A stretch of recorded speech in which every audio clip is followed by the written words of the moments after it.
This is now being called as the fourth wave in public policy. This is being pioneered by professors like Michael Muthukrishna and others. So they said the first wave of public policy was based on the metaphysics of reason, and that is, whatever Pankaj mentioned about an alien paradigm. It is about the knowledge system or the ontological content of that civilization.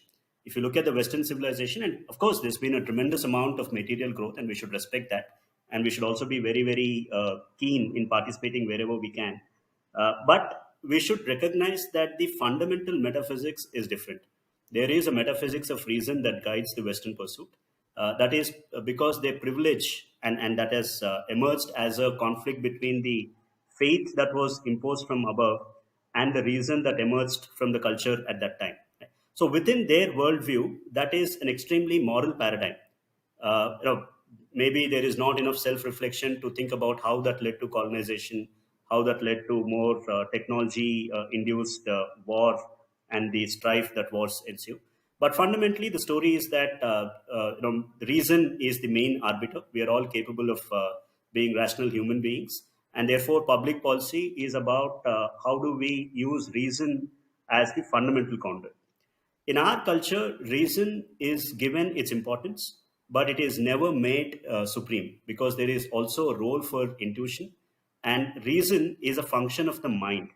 And the focus of our culture, of our knowledge system, of our metaphysics was on the refinement of the mind. The whole technology that we have is about the elevation of consciousness. So think about this paradox, which I don't think has been examined well enough. You are arguing simultaneously and extremely passionately for both reason and freedom, right?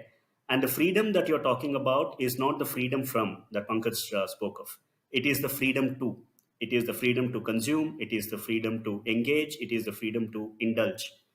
And if you look at yourself, if you don't need to look at any macro public policy perspective, you just understand your own self. The more you indulge in sensory pursuits, it is logical that your ability to reason will dwindle.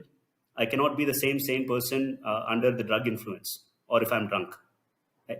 So on one hand, because there is this zeitgeist of freedom, we are pushing constant consumption and excessive sensory indulgence, and at the same time, we are still making reason the arbiter.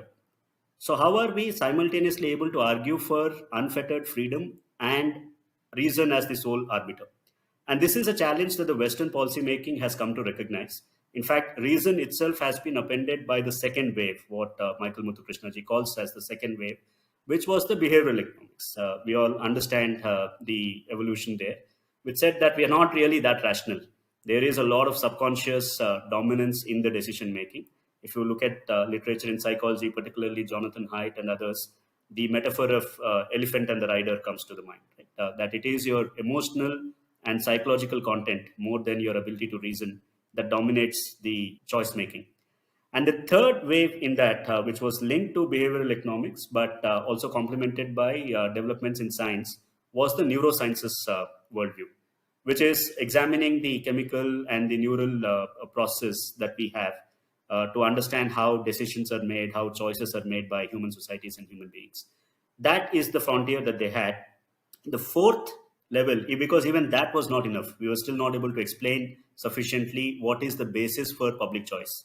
The fourth wave, which is now being talked about, includes other disciplines and other purchase within policymaking, particularly the idea of culture, of how culture, rituals, social structures influence the way people think about choices, because that is the fundamental identity formation process. And it also takes into account the evolutionary sciences.